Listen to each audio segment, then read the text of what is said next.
Hi everyone, in today's video I've got House of Marley Get Together 2XL speaker, and today I will show you how to unlink and unpair it from our iPhone device. Let's get started.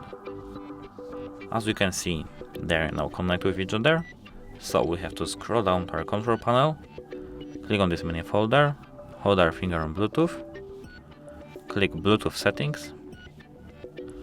Now we have to click Info on our Get Together 2XL and click Forget this device. Confirm. And now it comes back to pairing mode. That's it for today. Thanks for watching. Like and subscribe for more of these types of videos. Goodbye.